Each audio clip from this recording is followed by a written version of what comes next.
Good afternoon and good evening, ladies and gentlemen. Here we are for the European SCL Relegation Open Bracket Tournament, week number 1. We're going to get things very exciting. We're going to get off to a very exciting start here. Now, one of the big changes that you have coming into the console league, specifically the European console league, is that relegation open brackets will be 5 weeks long. So a lot of these teams will have a chance to really solidify themselves over the course of about a month. Once we switch over to North America, those teams are a little bit more set in stone, so it will be a shorter open bracket tournament situation, more 2 weeks like we have on the PC side. It's going to be a lot of competition for the European side of things. Every single week is going to matter. First place 100 points, second place 60, 40 for third, 25 for fourth. It's going to be a battle this next 5 weeks for the European side of things. Exactly, and like I said, that's because all of these teams are pretty much all over the place. You've got Rapio and his friends over there on the side of Rival, but outside of that team, I think there's a lot of sort of pickup stakes going on the European side of the SCL, so we'll see things as they get down to it. For week number 1, though, we had a couple of teams come out and prove their worth, and the 2 teams that we will be commentating today will be Backstabbed version 2 versus PKO. I just want to say I'm very happy that Raindrop Chop Chop did get knocked out. Why, though? I don't want to sit there and think Migos the entire broadcast. Sometimes you just got to be a little bit B&B, you know? Sure. In any event, we will be casting Backstabbed version 2 and PKO, which is interesting. Almost 10 brand new names here. PKO has some familiar faces, unlike Backstabbed, which is pretty much all 5 new players. Mango Man 696 in the 100 position for PKO. We have CobbY coming from the Guardian position, 2 players that we are familiar with formerly in the SCL. It's going to be a lot of interesting action between them to see how their experience in the past will translate in Season 4. Yeah, I think it should bring us to a very exciting conclusion for the open bracket tournament as we get into picks and bans very soon. We'll see how these 2 teams really reflect and go head-to-head against each other. PKO will have the first pick on the left side of your screen, and they have the first ban as well, and they say no Sylvanas. They don't want any green here. It always does so much work in these team fights. We've seen it time and time again. Doesn't matter if it's the PC or if it's the console. It has too much control, too much sustain, a lot of initiation if you're comfortable in finding those pulls. Ao Kuang will be banned today, a character that we haven't seen too much of here of late, in all honesty. And why is that, Anatoly? A lot of people are pointing to the early invade situation. Yes, more importantly, that's the reason why. Level 1 Ao Kuang is not that strong compared to, let's say, a Thor, Thanatos, Erlang Shen, Nike. Those warrior-style junglers are more important to control your speed and your blue buff. However, if you're comfortable enough to get out of that early laning phase, then Ao Kuang is so strong. So it seems that PKO did their homework. They didn't want Backstab to get that late game god. Well, they're going to go the complete opposite direction. Jingwei is going to be picked up before PKO, and Backstab version 2, they say, okay, you banned our late game jungler, we're going to go hyper early game and select the Thanatos next to the Chronos. So you've got very early game and very late game with those 2 selections. And more importantly, they ban away the Freya before picking the Chronos, leaving only Soul for the Magical Hunter, but instead it was elected to pick the Jingwei, a very comfortable, safe god in that hunter position. Even if you get poked out, you'll be back in the laning phase, complementing that safe god with an Athena support. Could be a jungle as well, depending on the flexibility of PKO's roster. But either way, that Jingwei should have a comfortable time in the early laning phase. Chaac is a very frustrating character for Thanatos to really deal with. Thanatos wants to find the tanky, hard-to-kill characters around that 40% mark and then use the execute to kill them. While Chaac, one of the problems with these self-healing characters is that he's going to hit 40 and then go above it and then dip below it and then go above it. So a lot of times you're going to bait the Thanatos ult out, heal up, and then he's not going to have anybody to execute. So I like the selection there. Nike being banned in the second ban phase. Normally this is either first pick, first ban worthy just because of the passive alone. Sure. 250 minions go down first phase, you get 10 kills on the board second phase, 2 level 20s. You're going to get a lot of movement speed, a lot of power for your team, but overall though the bans are coming out now. We see the Odin and the Ratatasker for Backstab. Perfect job for making sure that the Guan Yu doesn't get countered. So my 2 cents on the fact that Nike gets through to the second round was I think that PKO valued that Chaac very highly because of the Thanatos execute, and then Backstab wanted to meet healing with the Guan Yu. You think that was a thought process? This definitely was a thought process that Backstab wants to make sure that they have the team healing, which is why they complement the Guan Yu with the Terra, additional healing with that Monolith, as well as that global presence, giving more movement speed, cooldown reduction. It's a very strong global presence, and also going to be battling against the Athena and the Thor global presence. So we're going to see the Chang'e one more time, which will bring that team healing alongside of the Guan Yu and the Terra across the way. And Chang'e mid is so a lot of times we keep discussing about how PC and console are very similar these days. Once upon a time, you saw different metas, different picks. These days, very similar. But one of the things that does stick out is the Chang'e mid selection only finds a home on the console. It's not just the healing, though, for PKO. It's also the anti-healing that Chang'e can provide with her healing herself. As long as she's close enough to also use it offensively, then the Guan Yu and the Terra will have significantly less healing done for the rest of the teammates. So we'll see how the actual anti-healing works out in practice as we get onto the battlefield. Introducing our teams, this is finals. It will be a best of 3. PKO starts off on the order side. Hysteria Echo will be piloting the Chaac at the solo lane. Maloaise is your jungle Thor. You might be familiar with him. Eribiiax. Yep. Eribiiax will be your Chang'e mid lane. I'm sorry about that. CobbY, as we all know and love, will be on the Athena. And then Mango Man on the Jing. Sorry to distract you there, but that Thor, he has some moves, man. I feel like I'm inviting him to a couple of parties of my own. It's a little quiet right now, despite the fact that Maloaise wants to make some noise, and we'll get the volume rocking in a moment. StingInstincT in the solo lane on the Guan. Yenoom on the jungle. Thanatos, DJ Humphrey, Terra Fabulous, and Lyzurrr will round out the roster for Backstab version 2. And as I was saying, Backstab are a little bit more, we are lesser known about these players than across the way on PKO. We've seen CobbY play before in the Guardian role, etc. So how are you feeling about this new squad of PKO? I think that they still have a lot to prove for themselves currently. You know, it's a new season, new year. They have 5 weeks to prove themselves through the relegations to see how they really stack up against the SCL teams. So right now, this is a very important start for both of these teams to be able to make a statement in week number 1 of these relegations. Yeah, I'm almost more excited about the new guys, Backstab. Seeing new players come into the situation and really make their mark is very exciting. I'm really hoping this isn't a 2-0 stomp of established players versus new blood.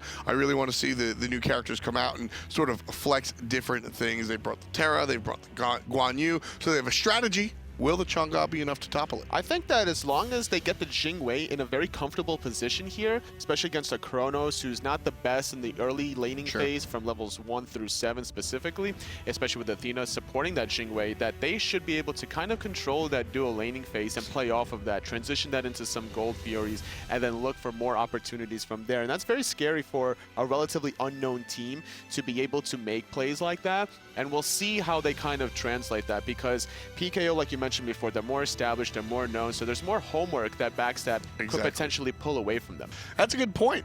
That's a very good point. Because of the unknowns on the other side of the coin, you can't actually research these guys. You can look at their masteries, I guess, online and say, he plays a lot of X-God in a single solo queue, but solo queue is very different from an actual team environment. Especially if you just watch their rank games. It's like rank mentality versus scrim mentality is totally different. How you get along with 4 other random ranked members versus how you get along with your 4 teammates, the strategies are just totally different.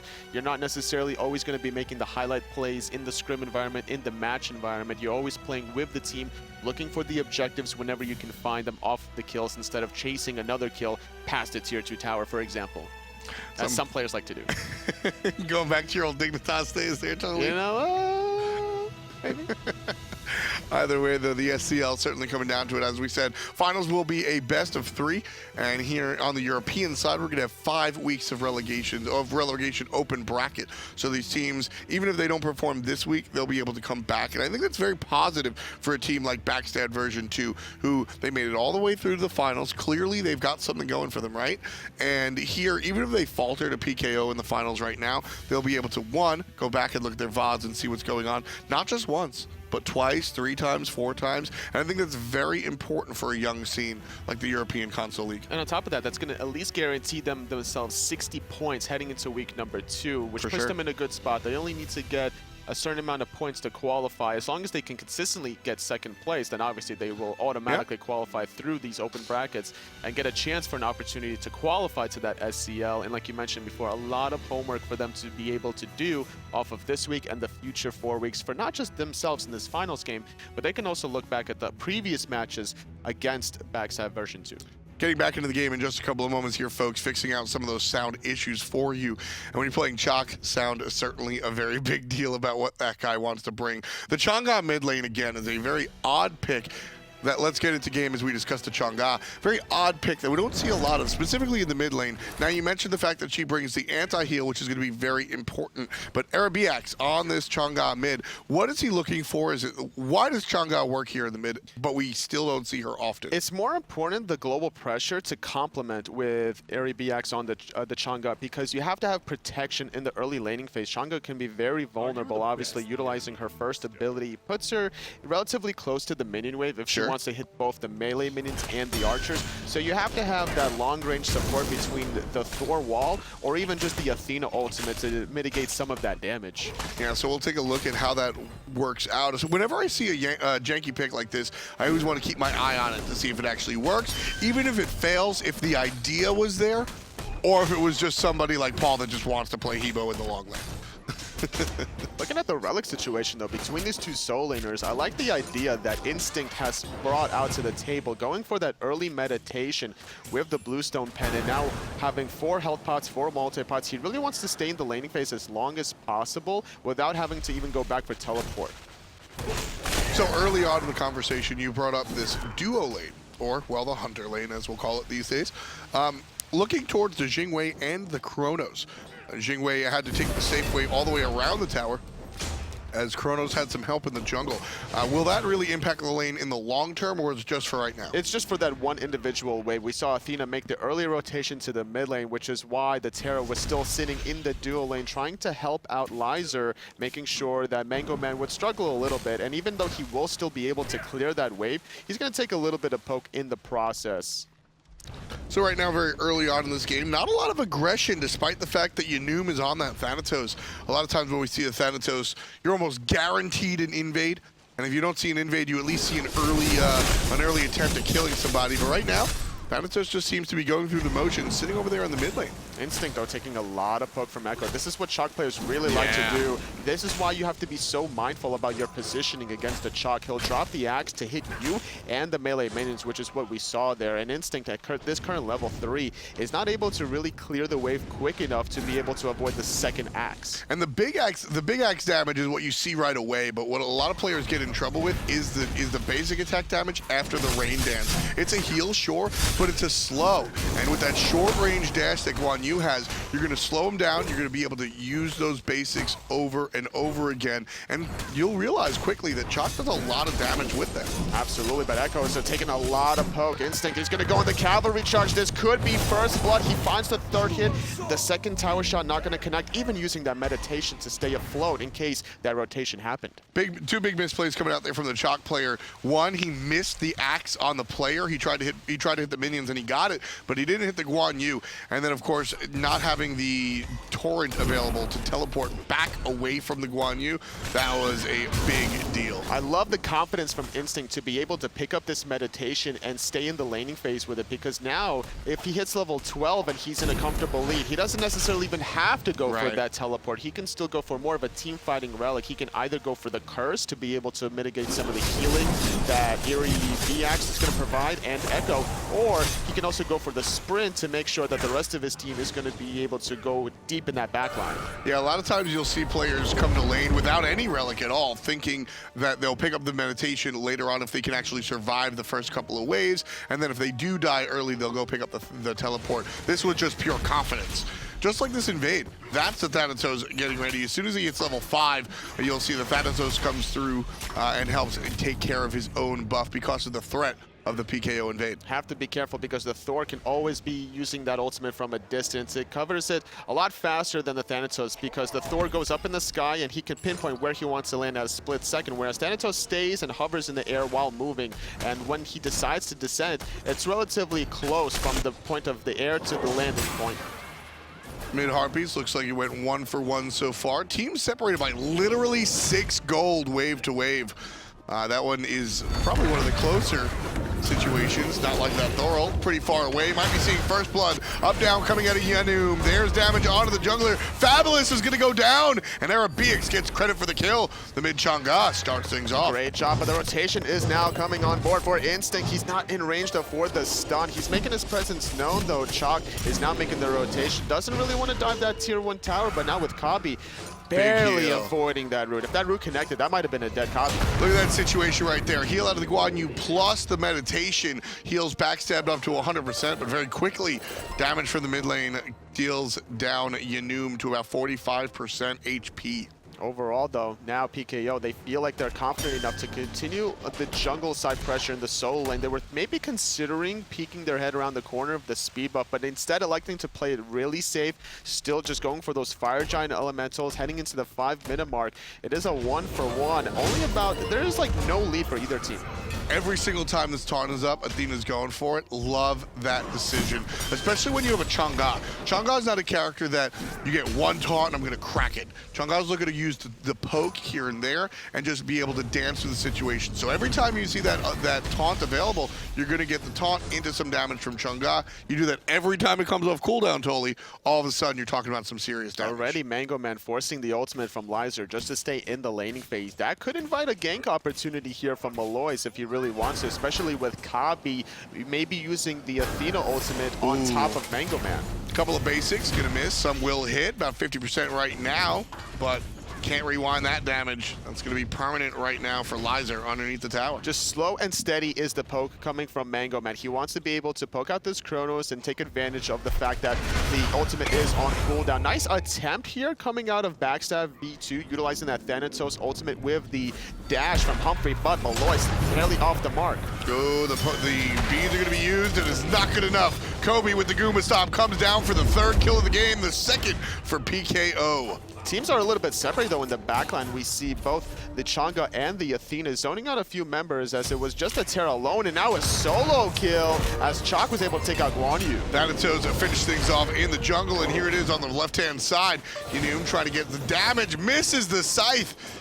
And as I always say when it comes to Thanatos, you miss your one, you better run. You have to hit it. And Yenoom is going home. You have to hit the scythe, and more importantly, to get the health back. And look at this. Look at the build coming out of Yenoom. He has the Shield of Regrowth. If you don't hit that Death Scythe, you're not going to get the sustain. You're not going to get that passive off of that Shield of Regrowth. Yeah, when it comes down to it, I mean, so I like to just put it in that cute little phrase, miss your one, you better run. But Thanatos is so front-loaded on that single ability. Silence is great. Sense of Death really works wonders, but it's going to do 10% of your opposition's HP plus 60% scaling that nobody cares about. It's going to also hit for a ton of damage in and of itself. It's going to heal you. It's going to slow them down. You're going to speed up. It's got so much text on it. It's like Ra's old heal. There's just so much on that tooltip. And Yenoom right now going to take to the sky with the Nox. Love this play. It's a 2-person, well, retreat. Finally makes the decision. Gets taunted into the damage from 2 players. Wall through the wall. Gotta love that one. Here comes Instinct all the way from the right-hand side. Dancing away from the stun is the mid lane Chang'e. And that's going to be a good look as nobody takes too much damage. Humphrey barely getting away from that one. The sustain is coming from Instinct and Fabulous. And now out of position, though, being regrouped with Echo and the Chang'e. The stun was good. Humphrey utilizing that silence. Needs to dash away, but didn't have the mana. Maloaise gets credit for the kill. It's 4-2 so far. PKO in the lead right now, continuing against Backstab version 2. StingInstincT is going to be down to about 25%. Lyzurrr gets the kill on the mid lane. Chaac is going on to join the party, tossing out the axes. Here comes the trip towards the right-hand side, Jolie, and Yenoom gets the kill. Silence going to follow up, and dashing it is Fabulous. He wants to be able to root everybody in place, but he's going to fall in the process. CobbY, though, is going to take a trade as well as the Chaac. Overall, it's a 4-for-2 trade as Humphrey does revive. It's up to Mango Man to be able to survive under his tier 1 tower. He's trying to get down there, but the Lyzurrr, the Chronos, is just too fast, especially with Accelerate. Oh, Lyzurrr gets 3 kills in that engagement. That'll put 4 in his kill column in total. Everybody alive on the side of Backstab version 2. PKO, after some revives, are going to have 3 players on the board. Not enough room for PKO or anybody really. Not enough room for Backstab to really go for that Gold Fury because of how early in the game it is. The coordination, though, from PKO was just not on point to take advantage of the aggressive attempt from Backstab V2 between Yenoom and Humphrey joining in side by side with that Thanatos ultimate. Look at that damage out of the Thor! Too much damage. It's only level 9 Thor as well, so the later this goes, see, this is a maxed out hammer. You get the stun, you hammer. It has its uses for sure, as long as you're comfortable in landing it, but now Maloaise isn't done. He wants to land onto Humphrey. And he's gonna land, and he's gonna get the kill. There it is for PKO, one step closer to evening this kill gap. Thanatos comes down and says, absolutely not. Lead by 2. Backstab version 2. Damage coming out, gonna stretch it out to 3. Yenoom gets credit. 4-0-3 for your jungle Thanatos. CobbY just constantly got disrupted from that Athena dash. The silence, 2 stuns as well. Nowhere for him to really be able to get out of that one. So overall, that was a 2-for-1 trade in the favor of Backstab V2. Despite losing their mid-mage, they got the Chang'e in the process as well as CobbY. So Maloaise here on this Thor, I really want to point out the fact that he's maxing that hammer above the Lyzurrr's barrage. Backstab is going to start with the Gold Fury. Both players on PKO understand that. You'll see the wraparound for both the Jing and the Thor. Well, important point though, Thor ultimate is down. Won't have that available. Can't really join the party. Gold Fury goes down, and it's going to be all about Backstab. CobbY has to get away, barely avoiding that depth side, so important, as well as the top-hand side. Terra, Valuable is going to get away from that one. Instinct was thinking about chasing, but it's Mango Man going to get chased down by Lyzurrr instead. And there's a rewind on Lyzurrr just to reset everything. Echo's going to get stunned. He's going to get hit from behind. He's going to get hit from up front, and he's going to get hit with the basic. Pretty advanced play from Lyzurrr as he expands it to a double kill, and Yenoom from the sky cleans things up. 4 players down for the count. The only one alive is the Thor, and he's far away from this conflict. Great play from Backstab V2. They got the goal here at the 10-minute mark. They found 4 kills of themselves. The hammer is down. Humphrey was the target, but now it's going to be a deicide. Everybody from Backstab V2 is up. They can utilize this Terra sustain, the Guan sustain, and continue putting pressure under this tier 1 mid tower. Great performance. What's he doing? Even Mango Man, what are you doing? There's the active use. He's going to walk right back into the clutches of the opposition. One more hit is all that's required from Lyzurrr. Actually make that 2. Barely able to survive that one. The body blocks from the minion wave. Yeah. But they got what they came for. They wanted the tier 1 tower. After that deicide, they found it. They're extending their gold lead slightly to now about 2,700 gold. More importantly, this experience lead currently is the big factor, because this is a little bit of a snowbally composition here for Backstab V2, especially with Thanatos on Yenoom. You know what's very interesting to me, Toli, is that PKO right now, if you didn't tell me the names of the players, I would guess that PKO were the newcomers and Backstab were the established players, because of the way that you saw me and Kevin always say, the ants go marching one by one. Hurrah, hurrah. And right there, I mean, Maloaise just, I don't know what he was doing. Maybe he didn't expect Backstab to be so aggressive, so I give him half a pass. But watching Mango Man walk up onto a tier 1 tower while 5 players are there, that's not Mango Man. We've seen you for a year in the SCL. It's a calculated diversion tactic. You know, he had the Sanctuary up, he had the Athena and the Chang'e right by his side. He knew that the taunt was coming any second. He calculated the minions escaping that tier 2 tower just to body block, and he knew that by the time those minions body blocked him, he would regenerate enough health to absorb that 1 Chronos in hand and survive until the second one missed. My dog ate my homework too. Yenoom takes to the sky more defensively than offensively. Love that. Down comes Thanatos, up goes Thor, right on top of the Thanatos. Here's help from the Chaac, big ol' silence and a knockup, but just not enough damage, which is pretty much the entirety of Chaac's life. Just trying to poke them out in the process so that as the rest of the team from PKO is going to regroup. Echo is going to clear the tier 1 wave here, but he doesn't have his escape now, and Yenoom and Instinct could potentially look to chase that down, but instead going to go into the mid lane, making sure that they don't lose the tier 1 mid tower of their own. And now it's going to be Maloaise caught in the root, in the silence, hammering on the left-hand side. He does have the speed buff, but it's an accelerated Chronos trying to chase it down. The wall, though, is going to prevent the chase. Really big play from Thor right there. A lot of times when you sort of get stuck, and I know he was silenced, but you can still basic attack. A lot of times when you get stuck in a situation like that, you instinctively go for the attack. Had he attacked that Nox, he dives to the tower. Easy peasy. Maloaise has the presence of mind to not get in trouble by forming the attack. Great play right here This team fight, however, a little bit disjointed, teams all over the place. The Nox ultimate finding Eribiiax from a distance. So far, Yenoom using that Sanctuary, surviving the Torrent Axe combination. Big play. Gets the heal, he's in the sky, he wants to find and execute. Echo is not gonna get executed, but he will fall. That's 2 members dead on the side of PKO. So earlier on in the game, about 8 minutes in, we lamented the fact that Yenoom missed the Death Scythe, and we were talking about how impactful that ability is. That is a dead Thanatos unless he does what he does right there. Turns around, gets the 180 Scythe, stays alive for the moment, has enough HP to take to the sky. His team finishes the rest, just like they will finish this Tier 2 tower. 14, 20 minutes in, 16-6.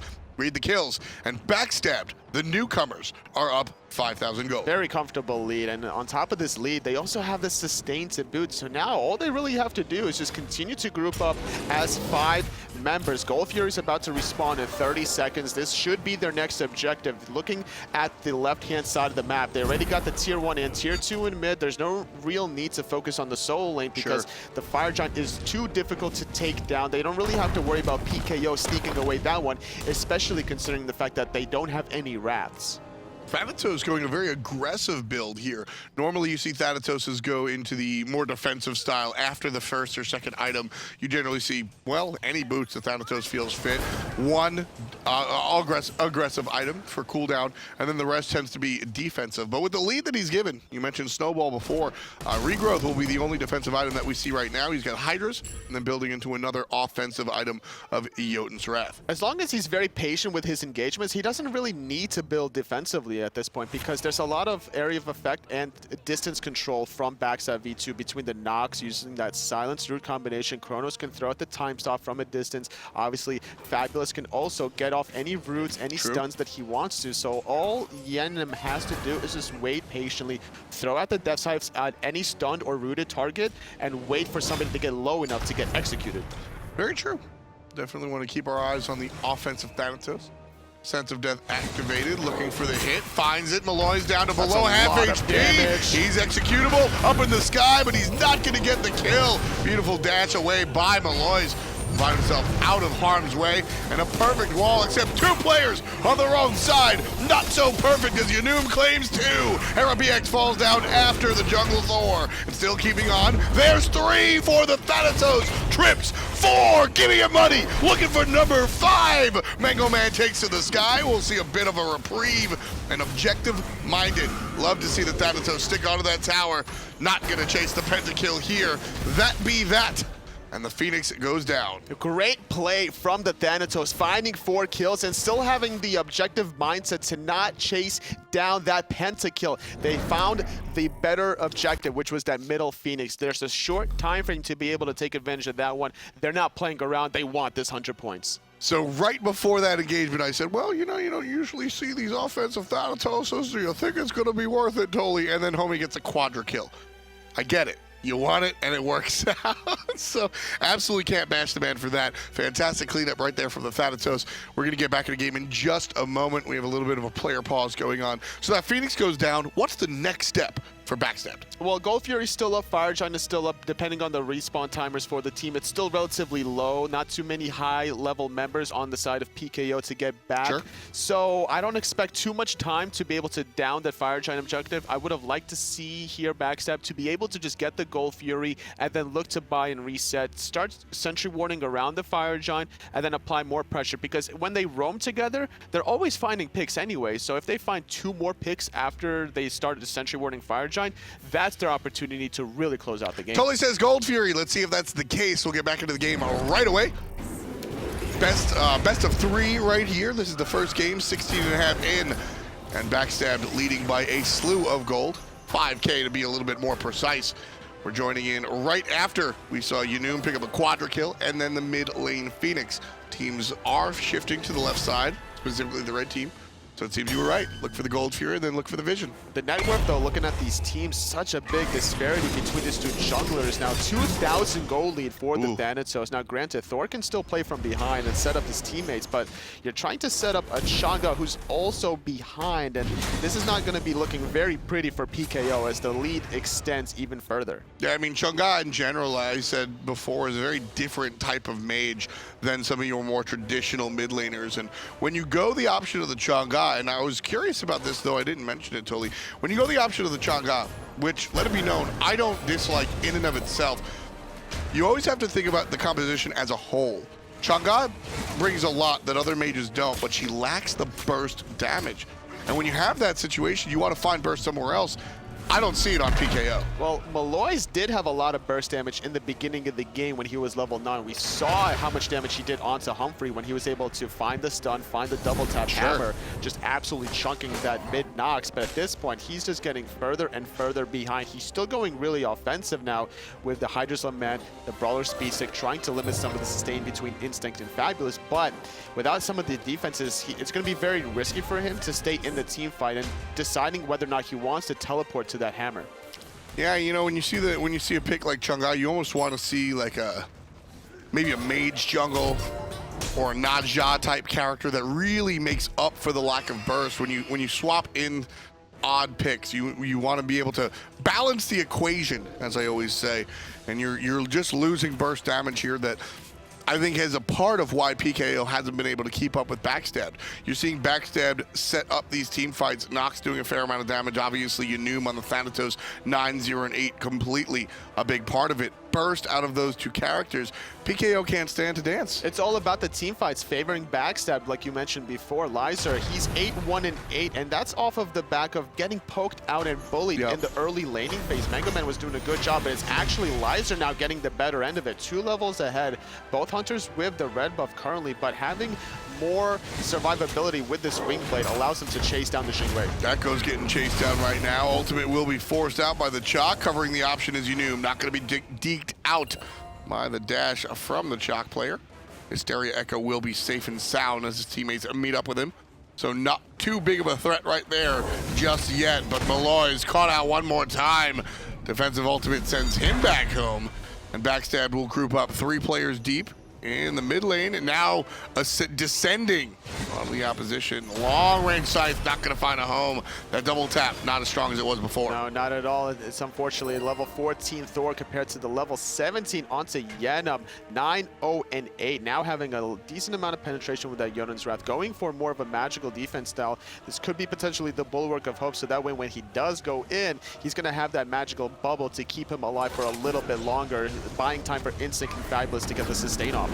I don't want to see the defense here. Tier 1 is not worth it at this point. And PKO make the correct decision. They're going to fall back. Now, we agree that Tier 1's not worth it. How are you feeling about this Tier 2? With the exception of the middle Phoenix falling here, you have to be mindful about the fire waves, but it's going to be a defense here, attempt at least by PKO. The damage is being done, though. That tower is less than 50% health, and Echo doing whatever he can with the ultimate. That's not enough, though. Yeah, no one's following up. Well, that shell came out early, Totally, and the silence came out right after the shell. I think that was less of an initiation and more of a shell is there. Let's silence them so they can't deal damage. We'll follow up after the fact as Yenoom gets chased to the sky. Big damage coming out of the Xingwei. Meanwhile, mid lane. It's just a stall tactic currently by Backstab V2. They recognize that somebody has to deal with the fire minion waves down the mid lane. I believe that's still one more additional fire wave, and it looks like it is indeed. Yeah. So the Thor's going to have to sit there, and this is going to be a 5-on-4 on the left-hand side. And that's totally fine. Maloaise is minimal impact right now, if anything, outside of the ultimate. That's what you're going to see. Chang'e fires off an ult of her own. Big damage, and Lyzurrr gets the rebound off. He's going to be fine. Different story for Chang'e, getting dove under the tower by Assassins and Warriors. Yenoom gets 1. Looking for the follow-up. Yenoom gets 2. Still on the multi-kill streak is the jungle Thanatos. Looking for more. Mango Man's the target. Silence is good from behind, but Yenoom still's got the basic. Take it to the sky. Still alive. Gets the execute. There's the reset. Thanatos on a tear. Lyzurrr helping out. He finds 3 kills. His teammate finds the 4th. He sacrifices his life in the process, but it doesn't matter. They got what they wanted. They got the tier 2 tower. They're going to be grouped up to get this left side. Phoenix Echo is not really in range to stop this one. He's going to try to maybe take out Instinct in the process, but it's too little too late, and now he could be in trouble himself. He'll generally be fine because I don't think Backstab are interested. They want to shift right over and take this mid-health, this half-health mid-Phoenix down for the count. Purification chased out by the Nox. Don't know if she really needed to, but better safe than sorry. And this mid-Phoenix will be defended by PKO. It was a great rotation from CobbY. Very fortunate timing to be able to get in position to find the taunt, deter Lyzurrr from finding those important in-hands on that mid-weakened Phoenix. That was, and you know, Lyzurrr right there, I don't think he realizes his power at the moment. Lyzurrr could have tanked that Phoenix. If he uses the passive on the 4th quadrant and he's able to just accelerate correctly, he tanks that Phoenix, kills it in 5 shots. He did not realize how much power he had at his disposal. So because of that backstab, they get the win, but not win as hard as they might have been able to possibly before. Absolutely. I would consider it a more calculated safety net for Backstab V2. They already got the left side Phoenix, and they could realistically go for that middle Phoenix anytime they want, though. I agree, but there comes a point, Tolly. How safe is too safe? I don't think that was a too safe of an option because there's no dire need for them to end the game right at this moment. This is still not a point where they have 6 items, and they still have about a 1 to 1.5 item lead over PKO with about a 9 to 10,000 gold lead. Fire Giant hasn't been attempted, but Maloaise got ganked from behind. There's going to be the taunt by the Athena. Maloaise should be chased to the sky, and that should be good. Yeah, he saw an opportunity. Thanatos, though, he wants to chase. Look how fast Yenoom is walking through the sky, though. He wants to chase this down. Oh, still misses the scythe. That's what we call feeling yourself right there. Yenoom certainly has a reason to, as he's 12-1-9. The combination of the Terra ultimate with the Thanatos having the speed buff was the reason we saw him just fly so quickly through the air, almost able to actually catch up to Maloaise. Now, it's a bit of a guessing game for Yenoom as he's in the sky because you never really know where the Thor is going to land. You can see what general direction he's facing as he's landing, but you never know if it's going to be a long one or a short one. So you've got the Terra ultimate, you've got Scent of Death, which speeds you up, but it speeds you up additionally faster when somebody's in that execute threshold. You get movement speed from the execute in and of itself, and then of course you're going to be boosted by Shield of Regrowth because he hit the that's race car Thanatos right there. Oh, too fast. Though, going in the way of Backstab V2. No one from PKO in position, and a nice Chang'e stun, at least to deter Yenoom for a little moment. Cavalry charge going to stun out. Thanatos following up. The Chang'e is going to survive for a little bit longer. The sustain is going to keep everybody up. DJ Humphrey starts this party off right with his 2nd kill of the contest. He's going to get the kill right there on the right-hand side, and down goes the tower. That Thanatos Thanatos, excuse me, his silence is so important against this Chang'e. She wants to be consistently casting in these team fights, and she's just not allowed. Especially with a little bit of cooldown reduction, but now Echo getting out of position. Great stun from the Thor, and the damage is being deterred here. Mango Man trying to dive this down, wants to kill Fabulous, but great jukes coming out from Fabulous, able to buy a lot of time, and the rewind from Lyzurrr going to top him off. He's going to be able to dive some more kills, finding out Echo, trying to chase out Chang'e in the process, but now Mango Man might have bit off more than he can chew. Loso still alive in the jungle on the left side. Mango Man goes far too deep, and Yenoom gets lucky number 13 in his kill column. And this guy looking for it. There's a sprint, finds CobbY. Stun out of the Chronos, not gonna find a home, but Thanatos finds a home for his death scythe as Eribiiax finds a home in the graveyard. Down goes the right side Phoenix as well. Damage brought to you by Lyzurrr. 2 Phoenixes down. Mid Phoenix is weakened, but ain't nobody care. They're going right for the Titan. Backstab V2 is going to be able to take out this first game in the best of 3 set, putting themselves in a good, comfortable position heading into game 2 against PKO. Now, like you mentioned before, PKO, they were the favored ones going into this one. I mean, without a doubt, if only because these are the names that you're a little bit more familiar with. We've seen these players play in the SCL before, but Backstab version 2, honestly, so this is interesting. This is one of those games where they played very well, but it was on the back of specific players. You got to look at Yenoom and Lyzurrr being able to make that rebound from being down. Absolutely. Just the presence from the Thanatos jungle allowed both of the silence to kind of open up. We also saw the rotations coming from Instinct on the Guan. You having the sustain between him and Fabulous allowed these just rotations and forcing team fights around together. This 5-man unit allowed Lyzurrr the space control he really needed to be a successful Chronos. Yeah, it was a really big important play coming out here from the Chronos. And a big point about this, the fact that we're celebrating him is because of his start. Jing was able to get off to a tear, get an early kill, and then lead that lane by over 2 levels, 2.5, I think, at the highest point. And Lyzurrr performed relatively well, but it was about the comeback that makes it so interesting to me. And all the team fights happened before the magical defense was online for Echo, so he was always falling very quickly in these team fights. His heal wasn't quite as strong as he would have liked it to be, so that's going to be the first game down now for Backstab V2 heading into